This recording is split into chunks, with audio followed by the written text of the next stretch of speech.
Okay students, સ્વાધ્યાય 1.2 start કરીએ. એનો જે ક્વેશ્ચન 1 છે, ધારો કે આર સ્ટાર, હવે આર સ્ટાર શું છે તે સમજો. આર સ્ટાર એટલે શું? તમામ આર એમાંથી 0 કાઢી નાખો. બરાબર, આખો વાસ્તવિક સંખ્યાનો ગણ આખો આવી ગયો, એમાં તમારે 0 કાઢી નાખો. ક્લિયર છે? તો આર સ્ટાર નો આઈડિયા આવી ગયો. આગળ જઈએ. તમામ લખેલું છે જો, શૂન્યેતર વાસ્તવિક સંખ્યાઓનો ગણ. શૂન્યેતર, શૂન્યથી ઇતર એટલે શૂન્ય સિવાય વાસ્તવિક સંખ્યાઓનો ગણ.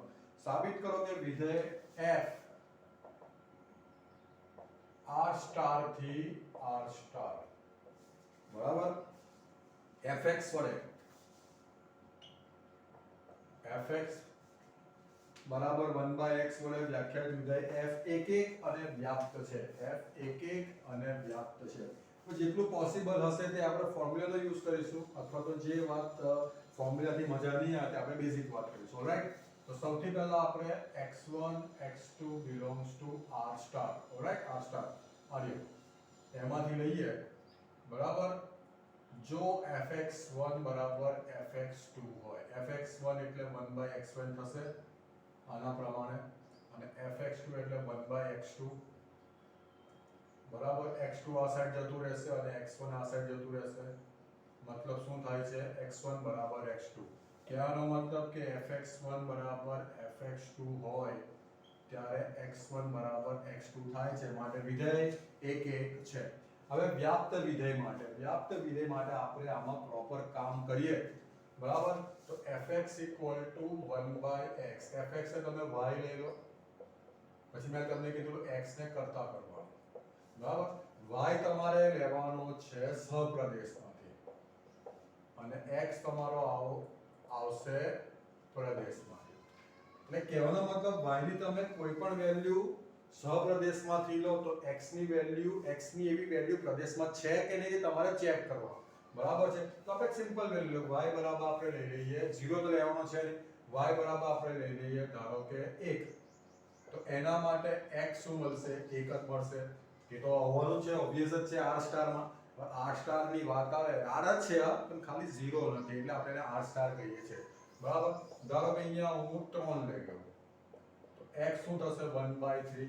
આ પણ આર સ્ટારમાં આવે છે, આ પણ આર સ્ટારમાં આવે છે. એટલે કોઈ પણ તમે y ની વેલ્યુ લો, કોઈ પણ y ની વેલ્યુ તમે નાની મોટી કોઈ પણ પોઈન્ટમાં લો તો પણ એની વેલ્યુ આર સ્ટારમાં છે, કારણ કે આર સ્ટાર એ ઓલમોસ્ટ વાસ્તવિક સંખ્યાઓનો ગણ છે 0 સિવાય. તો આપણે શું લખીશું કે y belongs to r star ને સંગત x belongs to મળે છે. અહીંયા લખીશું દરેક. શું લખ્યું? દરેક y belongs to r star. r star લીધો આપણે સહપ્રદેશનો અને r star લીધો છે આપણે પ્રદેશનો. મળે છે જેથી આપણે અહીંયા લખી દઈએ કે ભાઈ fx = y થાય છે કે fx = 1/x થાય છે. કાં તો આપણે એવું લખી દઈએ કે x નું પ્રતિબિંબ y મળે છે, જેથી વિધેય વ્યાપ્ત છે. બરાબર, હવે આમાં બીજો પાર્ટ એવો આપ્યો છે કે r સ્ટાર ને બદલે પ્રદેશ r સ્ટાર ને બદલે n લેવામાં આવે. આ બીજો પાર્ટ એવો છે કે અહીંયા શું લેવામાં આવે? n. તો અહીંયા તો કંઈ ખાસ ફેર પડતો નથી. અહીંયા આપણે કશો ફેર નહીં, અહીંયા આપણે n લખવું પડશે. બરાબર, આ તો બધું બરાબર છે પણ અહીંયા પ્રોબ્લેમ થશે. પ્રદેશ તમારો અહીંયા લાઈક આ નંબર તમે જોઈ લો, પેલો તો આવી ગયો y બરાબર 1 તો x બરાબર. આ તમે નંબર લઈ લો તો એ નંબર આને આપણે કાઢી નાખીએ તો એ નંબર n માં આવતો નથી. Simple logic. એ નંબર n માં આવતો નથી. તો દરેક y belongs to આપણે અહીંયા લખી દઈએ y બરાબર 3 ને સંગત. સિમ્પલ વાત, y બરાબર 3 ને સંગત x belongs to n મળતો નથી કે જેથી x નું પ્રતિબિંબ y મળે, જેથી આપેલ વિધેય વ્યાપ્ત નથી. થઈ ગયું? ચાલો આગળ વધીએ.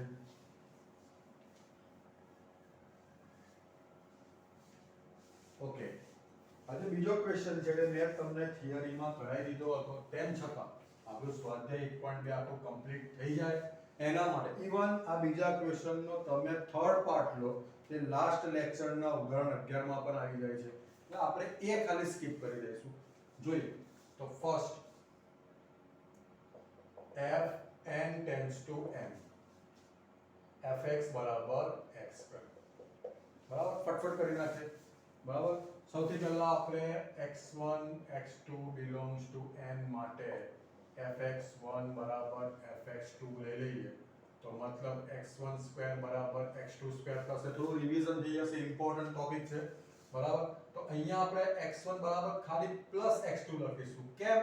કારણ કે x1 x2 belongs to n છે. સમજ પડી? x1 x2 belongs to n છે, બરાબર. આને જ આપણે ફોલો અપ કરીશું, આને જ આજે લખ્યું છે એમાંથી આપણે 2 3 4 પતાવી દઈશું. માટે fx1 બરાબર fx2 હોય ત્યારે x1 બરાબર x2 થાય છે, માટે વિધેય એક છે. ચાલો હવે વ્યાપ્તતા માટે આપણે fx બરાબર x2 છે, બરાબર. fx ને તમે y નામ આપી દો, મતલબ x2 બરાબર y, તો x બરાબર plus or minus under root y થશે. આમ તો આ થાય, પણ તમારો x એ n માંથી છે એટલે n માં ઋણ સંખ્યા ના આવે, એટલે ત્યાં ખાલી પ્લસ જ આવશે, બરાબર છે. ત્યાં ખાલી પ્લસ જ આવશે, બરાબર. હવે તમે y બરાબર 1 લેશો તો x બરાબર 1 મળશે જે n માં આવે છે, પણ y બરાબર તમે 2 લઈ લો, y બરાબર 3 લઈ લો, y બરાબર 5 લઈ લો, y બરાબર 6 લઈ લો. આપણે y બરાબર ધારો કે 3 લઈ લઈએ, બરાબર. y બરાબર 3 લઈએ તો x કેટલા હશે? વર્ગમૂળમાં 3. આ 3 તમે લીધા n માંથી જ, બરાબર. સોરી, 3 તમે લીધા n માંથી, પણ એના માટે એને સંગત જે x મળે છે તે n માં નથી, મતલબ કે પ્રદેશમાં નથી, બરાબર છે. તો આપણે અહીંયા લખી શકીએ છીએ કે y બરાબર 3 ને સંગત x બરાબર વર્ગમૂળમાં 3, sorry, x belongs to n મળતો નથી, જેથી વિધેય વ્યાપ્ત નથી. વાત પતી ગઈ. બસ હવે આ જે લખ્યું છે એને જ આપણે ફોલો કરીએ. બીજો કેસ છે z ટેન્ડ્સ ટુ z. કારણ કે તમે ધ્યાનથી જુઓ તો બધા જ દાખલા, બધા નહીં પણ પહેલા 3 તો x2 માટે જ છે, આના પછી તમારે z tends to z, r tends to r કરવાનું છે. અહીંયા સુધી બરાબર છે, અહીંયા આપણે z લખીશું, બરાબર. x1 સ્ક્વેર x2 છે, પણ અહીંયા તમારે પ્લસ માઈનસ થઈ જશે, કારણ કે z એટલે પૂર્ણાંક સંખ્યાનો ગણ, 0 બી આવે, 1 2 3 અને આખી સંખ્યા, પૂર્ણાંક સંખ્યા એટલે આખી સંખ્યા, હોલ નંબર, બરાબર. અહીંયા -1 અહીંયા વચ્ચે પોઈન્ટમાં કશું નહીં આવે, બરાબર. પણ માઈનસ તો આવશે ને, એટલે આપણે અહીંયા પ્લસ માઈનસ બતાવવું પડશે, બરાબર. એટલે માઈનસના કારણે આપણે અહીંયા x1 -x2 થાય છે, જેના કારણે x1 is not equal to x2 થાય છે, માટે આ વિધેય એક નથી. હવે વ્યાપ્તતા ચેક કરવાનું તો આ જ છે, પણ આમાં પણ પ્લસ માઈનસ આવશે, આમાં પણ પ્લસ માઈનસ છે. માઈનસના કારણે તમારે z માં બંનેમાં માઈનસ છે, એટલે માઈનસ આપવાની નડે, પણ વન્સ અગેન આપણને આ જ નડશે, કઈ? વર્ગમૂળમાં સંખ્યા, વર્ગમૂળમાં 3, એટલે તમને પોઈન્ટમાં આન્સર આપશે, જેનો સમાવેશ તમે આ z માંથી લીધું, જેનો સમાવેશ z માં થતો નથી, બરાબર છે. ફરીથી થોડું 9મું 10મું ધોરણ, આટલી આના પછીની જે સંખ્યાઓનો ગણ હોય તેને આપણે કેપિટલ N કહીશું, પછી આ જે દેખાય છે તે કેપિટલ Z, પણ આખી સંખ્યા, પોઈન્ટ નહીં. અને એની વચ્ચે તમામ સંખ્યાઓ છે, લાઈક અપૂર્ણાંક સંખ્યા, સમય સંખ્યા, કોઈ પણ તમે લઈ લો, તે સંખ્યાઓને ગણને આપણે કહીશું R. એમાં ખાલી સંકર સંખ્યાનો સમાવેશ થતો નથી. સંકર સંખ્યા એટલે એવી સંખ્યા કે જે વર્ગમૂળમાં, મતલબ કે જેનો વર્ગ એ ઋણ સંખ્યા હોય, બરાબર છે. ક્લિયર? એ ઋણ સંખ્યા હોય. ક્લિયર? ચાલો, તો આ પણ વિધેય વ્યાપ્ત નથી. અહીંયા ખાલી n કાઢીને આપણે z જ લખવાનું છે, બરાબર. હવે અહીંયા આપણે r ટેન્ડ્સ ટુ r લખી દઈએ, તો r માં પણ પ્લસ માઈનસ થવાનું જ છે, ખાલી n માં કમ્પલસરી પ્લસ આવશે, અને r માં અને z માં પ્લસ માઈનસ બંને આવશે. ક્લિયર? એટલે સેમ વસ્તુ આવશે, વિધેય એક એક નથી. આમાં પહેલા કેસમાં z લખવાનો તો આમાં r આવશે. બરાબર? ચાલો સેમ કેસ.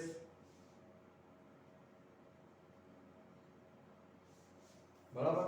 હવે એકદમ સિમ્પલ વસ્તુ આપણે કહીએ કે x બરાબર પ્લસ ઓર માઈનસ. હવે ધારો કે આમાં તો આપણે માઈનસ નું નડ્યું ના z માં, પણ એક્ચ્યુઅલી z માં પણ આપણે દર્શાવવું જોઈએ હતું. એ સિમ્પલ વસ્તુ, તમને થશે કે હવે તો કોઈ પણ સંખ્યા આવી શકે ને, વર્ગમૂળમાં 3, લાઈક તમે y બરાબર 3 લઈ લો.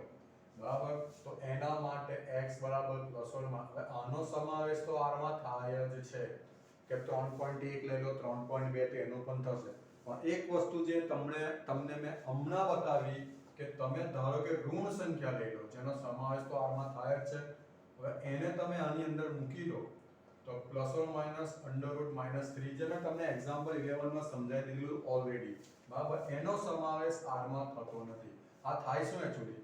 પ્લસ ઓર માઈનસ √3i, જે સંકર સંખ્યા છે એને આપણે બ્લોક્સ માં, બરાબર છે, જે સંકર સંખ્યા છે જેનો r માં સમાવેશ થતો નથી. તો આપણે એ જ લખવાનું કે y બરાબર અહીંયા 3 નહીં આવે, અહીંયા શું આવશે? -3. આ તમને એક્ઝામ્પલ આ નથી બતાવવાનું, આપણે આ નથી બતાવવાનું, આપણે આ જ બતાવવાનું છે. અહીંયા લખી દેવાનું does not belongs to r. બરાબર? y બરાબર -3 ને સંગત x belongs to r મળતો નથી. થઈ ગયું? એટલે 3 દાખલા એક સરખા હતા. હવે ચોથો દાખલો છે f n tends to n. ચોથો દાખલો f n tends to n અને fx છે આઈ થિંક x3. fx શું છે? x3. ઓલરાઈટ, ચલો તો ફટાફટ એને બી પૂરું કરીએ. ચલો આની થિયરી. હવે એક વસ્તુ છે, તમને મેં અહીંયા સાઈડ પર બ્લોકમાં લખાવેલું હતું, ફરી તમને કહી દો કે ભાઈ x મતલબ a³ બરાબર b³ હોય અને જો AB belongs to કોઈ પણ હોય, n હોય, z હોય કે r હોય, તો a બરાબર b થાય, એમાં માઈનસ નહીં આવે. ક્લિયર? અને a² બરાબર b² હોય તો ખાલી n માટે પ્લસ આવશે, z ને r માટે પ્લસ માઈનસ બંને આવશે. બરાબર? ક્લિયર?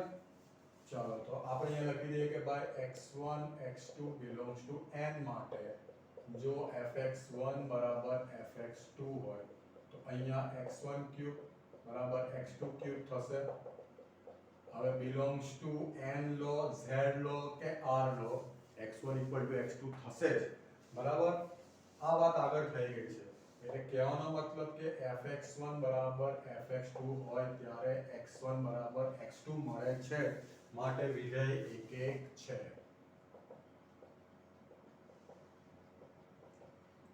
બરાબર? વ્યાપ્તતા માટે આપણે fx બરાબર x3 લઈ લઈએ. બરાબર?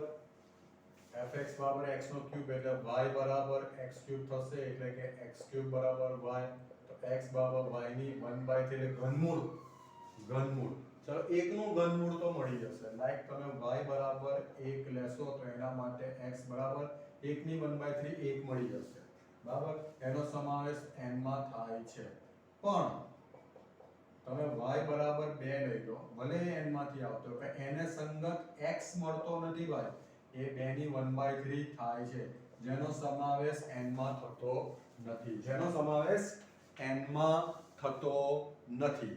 જેના કારણે આપણે અહીંયા લખી શકીએ સેમ કે y બરાબર 2 ને y બરાબર 2 belongs to n ને સંગત x belongs to n મળતો નથી, જેથી આપેલ વિધેય વ્યાપ્ત નથી. ઓલરાઈટ? એ સેમ એક્ઝામ્પલ અહીંયા આપણે z ટેન્ડ્સ ટુ z માટે કરી દઈએ તો કોઈ ખાસ ફેર પડવાનો નથી. અહીંયા પણ જે છે તે જ રહેવાનું, એટલે વિધેય તો એક જ રહેશે. બરાબર? અહીંની વાત કરીએ તો z પણ તમને લખીને આપ્યું કે z પણ એક આખી સંખ્યાઓનો ગણ છે, 1 2 3 -1 -2 0. તો આ 2 ની 1/3 નો પણ z માં સમાવેશ થતો નથી. આને આપણે કાઢી નાખ્યા ને એનું કામ છે આ z. બરાબર?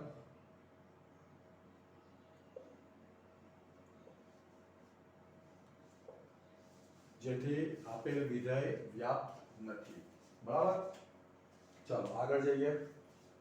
રાઈટ, તો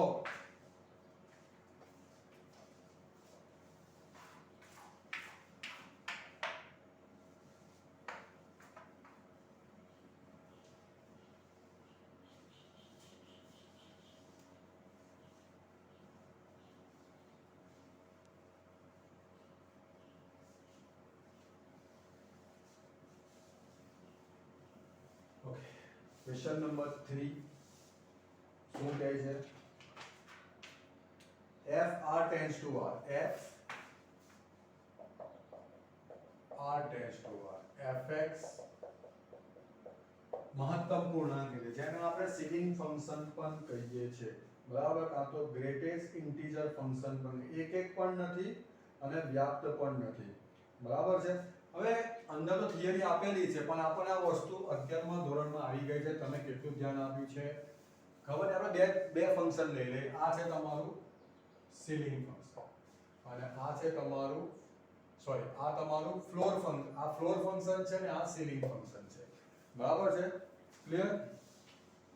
હવે તમને અહીંયા વર્ડનો પ્રોબ્લેમ થશે એટલે આને આપણે તો ડિસ્કસ નથી કરવું. બરાબર, આ તમારું ફ્લોર ફંક્શન છે એટલે એના માટે શું છે તે પેલું પછી જોઈ લઈએ. લાઈક તમે કોઈ પણ પોઈન્ટ વાળી સંખ્યા લો, અહીંયા 1 છે ને અહીંયા 2 છે. એની અંદર તમે કોઈ પણ પોઈન્ટ વાળી લાઈક 1.1 લઈ લો, 1.2, તો તમે આ ફ્લોર ફંક્શનમાં 1.1 લખો આની જગ્યા પર x બરાબર, તો એનો જવાબ ફ્લોર. એટલે આ તમારું અહીંયાથી આટલા માટે આ તમારું શું થયું? સીલિંગ થયું. અને આ શું થયું? ફ્લોર. કહેવાનો મતલબ આ ટોપ અને આ બોટમ. બરાબર છે. આ બેની વાત કરીએ 1 થી 2 માટે. બરાબર, તો તમારે આનો જવાબ એક જ લખવાનો. અહીંયા પછી 1.2 લઈએ તો પણ એક. આની આગળ તમે જાઓ 2 થી 3 માટે, 2 થી 3 ને લો તો 2 એમાં ફ્લોર થઈ ગયું ને 3 સીલિંગ થઈ. તો આ કેસમાં જો તમે 2.4 લખો તો એ જવાબ 2 આવશે, કે 2.1 લખો તો પણ જવાબ 2 જ આવશે. બરાબર છે. હવે તમને વાત કરું, જો આ દાખલો સીલિંગ ફંક્શન માટે, આની વાત કરીએ, આની હશે તો એ ઉપરની વેલ્યુ આવશે. લાઈક તમને આવું આપી દે કે ભાઈ 1.1 તો એનો જવાબ 2 આવશે, એ ઉપરની વેલ્યુ આવે. લાઈક અહીંયા તમને આપી દે 1.4 તો જવાબ અહીંયા જવાબ 2 આવશે. બરાબર, લાઈક અહીંયા તમને આપી દે કે 2.2 તો જવાબ તમારો 3 આવશે. થઈ ગયું? તો આ સમજૂતીમાં તમારો જવાબ આવી જાય છે. આ સમજૂતીમાં તમારો જવાબ. હવે આને આપણે પેલી રીતે નહીં લખીએ, પેલું fx1, કારણ કે થોડું કોમ્પ્લિકેટેડ થઈ જશે. આપણે બીજી રીતે લખીએ. આપણે એવું બતાવી દઈએ કે આ વિધેય એક કેમ નથી, કારણ કે આ વિધેય અનેક એક છે. બરાબર, આપણે સૌથી પહેલા લઈએ કે x બરાબર 1.1. બરાબર, આ તો 2 થી 3 ની વચ્ચેનું લો કે 3 થી 4. તો x બરાબર 1.1 લઈએ તો fx એટલે કે f of 1.1 શું આવશે? 1. x બરાબર 1.2 લઈ લો તો fx f of 1.2 એ પણ શું આવશે? 1. આમ તો બે જ કેસ સફિશિયન્ટ છે. શું આવશે? 1. બરાબર છે. તો આની જરા તમે એક ફિગર ડ્રો કરી લો. બરાબર, આ પણ r, આ પણ r. બરાબર, તમે અહીંયા લખી દો 1, 1.1, 1.2, 1.3, પછી અહીંયા 2 લખી દો, 3 લખી દો. બરાબર, ક્લિયર? અહીંયા ડેશ ડેશ ડેશ. અહીંયા તમે લખી દો 1, 1.2, 1.3, 2, 2.1, 2.2, 3. બરાબર, પણ આપણી જે થિયરી પ્રમાણે 1.1 નું પ્રતિબિંબ પણ 1 છે, 1.2 નું પણ પ્રતિબિંબ 1 છે, 1.3 નું પણ પ્રતિબિંબ 1 છે. આપણે લખી શકીએ ઉપરના આલેખ પ્રમાણે આપેલ વિધેય અનેક એક હોવાના લીધે એક નથી. બરાબર, સિમ્પલ લેંગ્વેજમાં આપણે દર્શાવી દીધું. હવે વ્યાપ્તતા દર્શાવવા માટે આપણે થોડું પ્રોપર ડ્રો કરીએ. હજુ પણ આ જ દોરું છું. બરાબર, લાઈક તમે અહીંયા 1 લઈ લો, અહીંયા 1.1 લઈ લો, 1.2 લઈ લો, 2 લઈ લો, 2.1 લઈ લો, 2.2, 3 લઈ લો, ચાલ્યા કરશે. બરાબર છે, અહીંયા બે આપણે જવા દઈએ. ઓકે, અહીંયા આપણે 1 લઈ લઈએ, 1.1, 1.2, 2 લઈ લઈએ, 2.1, 2.2, 3 ચાલ્યા કરશે. તો જે ગ્રાફ આપણે અહીંયા ડ્રો કર્યો છે એટલે કે 1.1 માટે પ્રતિબિંબ કયું મળે છે 1, 1.2 માટે 2, સોરી એક જ, 2.1 માટે 2, 2.2 માટે 2. તો તમે જોઈ શકો છો કે આ જે વચ્ચેની વેલ્યુઝ છે એની પર કોઈનું ટાર્ગેટ પડ્યું નથી. બરાબર, મતલબ કે એ પ્રદેશના કોઈ પણ ઘટકનું પ્રતિબિંબ નથી. બરાબર, તો સહપ્રદેશના કેટલાય ઘટકો કહેવામાં, કારણ કે પૂર્ણાંક વિધેય તમને હોલ નંબર આપશે 1, 2, 3, તો વચ્ચેના પોઈન્ટ્સ વાળા નંબર રહી જશે. તો બરાબર, આપણે કોઈ પણ એક વેલ્યુ ઉંચકી લઈ લો કે ભાઈ 1.1 belongs to r ને સંગત આપણે લઈ લો y બરાબર 1.1 belongs to r ને સંગત x belongs to r મળતો નથી કે જેથી x નું પ્રતિબિંબ y મળે. બરાબર, કે જેથી આ વિધેયને સંગત પ્રતિબિંબ મળે. તમારે જે સેન્ટેન્સ લખવું હોય તે સફિશિયન્ટ છે આટલું. બરાબર છે, તો આપેલ વિધેય વ્યાપ્ત નથી એટલે એક પણ નથી અને વ્યાપ્ત. આપણે આ મેપિંગ થી દર્શાવ્યું. બેઝિકલી આપણે પેલા ફોર્મ્યુલા યુઝ કરતા હતા પણ આના માટે થોડું કોમ્પ્લિકેટેડ હતું તો આપણે આ મેપિંગ થી દર્શાવ્યું. બરાબર, પ્રોપર તમે મેપિંગ થી દર્શાવો તો આન્સર ખોટો નથી. તો આજના લેક્ચરમાં આપણે આટલું જ રાખીએ. નેક્સ્ટ લેક્ચરમાં આપણે એક્સરસાઇઝ પૂરી કરવાનો ટ્રાય કરીશું. Thank you.